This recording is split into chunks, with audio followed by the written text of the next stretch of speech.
Hey everybody, welcome to episode 2.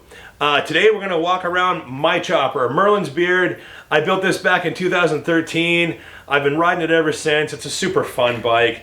We're just going to start at the front and work our way through the bike here. I'll try to remember everything I did to the thing back then. And let's just jump in. All right, here we go. Say hello to Merlin's Beard. It's a 1997 1200.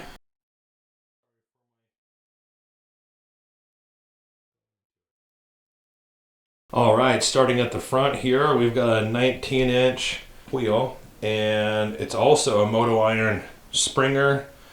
It's a 2-under, all-state safety stripe front tire. It's got a really cool sidewall rib action going on right here. I got these fog lights out of swap meet. I made a little bracket back here. I actually found a casserole dish holder. It was stainless steel, a decorative holder that would you'd put a casserole, like a glass casserole dish into. I cut it in half and then shaped them to the headlights and pop riveted them in with aluminum pop rivets. And it's really cool when you have the headlights on at night. They come through these little cutouts, and I can see those when I'm riding, and it's really fun. It's pretty cool to see that. These controls are American Prime manufacturing. I picked them up off a Lowbrow, and this is a Biltwell throttle and Cole Foster grips. This mirror I made myself. This little aluminum tin here is called a tart dish for a tart dessert, and they come in lots of different shapes. Cut a piece of plastic, mirrored plastic, to the same shape, and then crimped the little edges of the mirror into the plastic, and works out like a champ. And this is a Mustang tank from Lowbrow. Variegated gold leaf that I laid down, and it says Merlin's Beard with a beard down at the bottom, kind of curly. And that's how I've been rolling this thing for a number of years. I'm going to keep this tank. I love the shape of it. I like the dual caps. But new paint job in the works. As far as my forward controls go, I had to make my own forward controls, and quite honestly, I'm surprised they're still holding together. But honestly, I just mocked all this stuff up to see if it was going to fit me right, and it did. And I said, yeah, let's go ride years ago. I guess I welded it okay, because only a few of them have broke. Like this shift lever, you can see I had to actually end up welding that on. I don't know how many times that thing broke off of there. Here's the battery box that I made. I put my voltage regulator on the side of that. It gets plenty of cool air blowing past it. That also is a Lowbrow rear fender. I think it's a ducktail. I can't remember the name of that one. And this is also an all-state. It's a 16-inch. That's a moto iron rear spoke wheel, stock brake caliper. It's an all-state safety tread. Got that cool rib going on with that one as well. I made this king and queen seat from scratch, and I always run this little bag on top of it because it has my lunch box in there. And it's a really handy backrest when I'm riding to work. It's perfect. You can see, you can just lay right up against that thing. I've got a plastic box in there with some foam on top that I hot glued to the lid of it, and it actually feels really comfortable.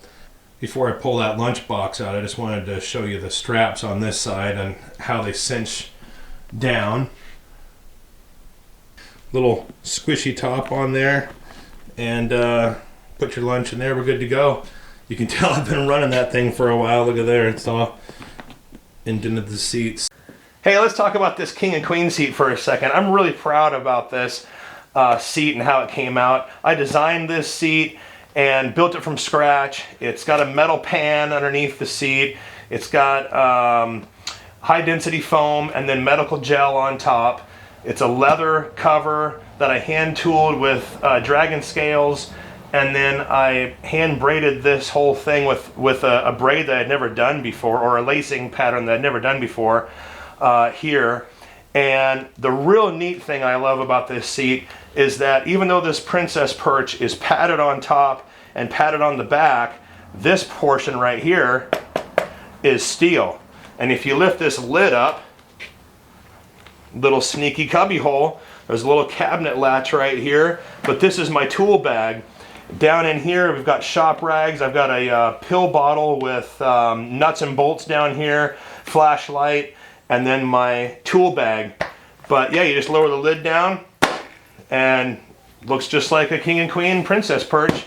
And if you really needed to catch a ride with me, there is a little bit of foam up here that you could, you know, you'd really need a ride, but you could do it.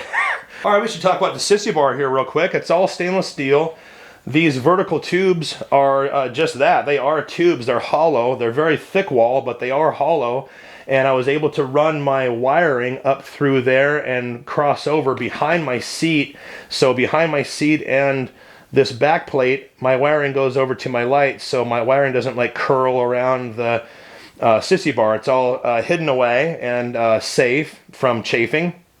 And then I love this Gothic arch that I designed up in here. And then these two spires at the very top, they both have crystal balls at the top, which obviously ties into the whole wizard deal. So obviously I converted my bike to a chain years ago, and I've also played with the gear ratios quite a lot. I've gone through, gosh, at least 3 rear sprockets over the years, and each time I would play with different gear ratios, and it really changes the performance of your bike depending on if you want like a whole shot quick off the line type of a bike, or if you want a bike that cruises easy on the highway at low RPMs. That's all with your gear ratios, and you can totally play with. I love that with chain drive bikes. You can't do that with a belt drive. I mean, maybe there's different sprockets. I really don't know. I didn't look into it. There may be different size sprockets, but then you have to get a different size belt as well. And I just don't know if there's a lot of options for you. With a chain, you can remove or add links as needed, and there's almost every ratio and size sprocket, both for the rear wheel and the main, available to you. So you can play around with it quite a lot. Here's something very unique about my bike that is a total one-off. Nobody has this, I can guarantee you, because my buddy Jake up in Canada made this for me.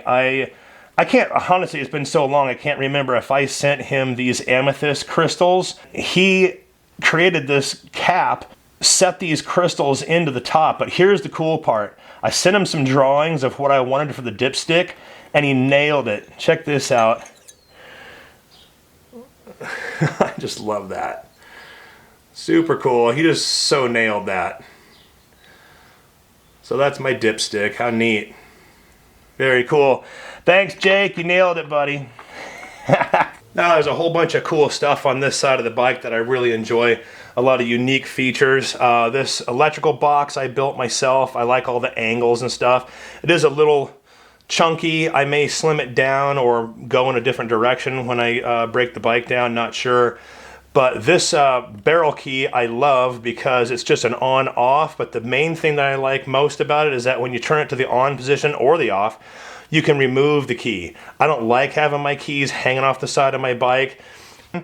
And then this little thing right here, you may have seen at your grandma's house at her, hanging off her lamp in the living room. It's a light switch, the old ones. Turn your light on in your living room. Well, that's exactly what it is. It's my light switch. You turn your ignition on, that's red, and you're ready to start your bike, and then there's my headlights. I came up with this pivot lever that, as you can see at the very bottom, just kind of comes in and just kind of taps that thing. Let me see if I can zoom in a little bit more for you. Something like that. You can see a little foot comes down and just taps it, just like that. And then this little tab right here is kind of concave and pressed in, so that way it just has a little holds it in place right there. It's pretty cool. I kind of skated past my hardtail here. It is a hammer in hand. It's a 4-inch stretch and it's a 2-inch drop. There was a lot of features on this particular hardtail that I really love.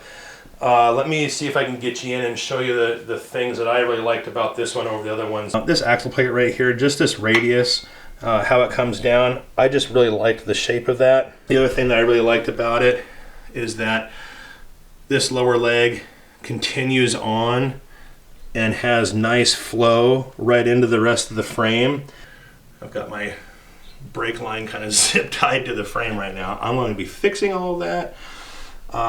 Here's the other side of my battery tray, and a little tab going over there. Like, hey, is this gonna fit? Yeah, cool. I've been riding it like that for just years. So yeah, my battery didn't fall out yet. As far as the engine goes, there is nothing to report. It's 100% stock. Nothing inside has been changed. Same goes with the transmission. All of it's stock. No smoke, no crazy sounds. Runs super solid, and couldn't be happier with it.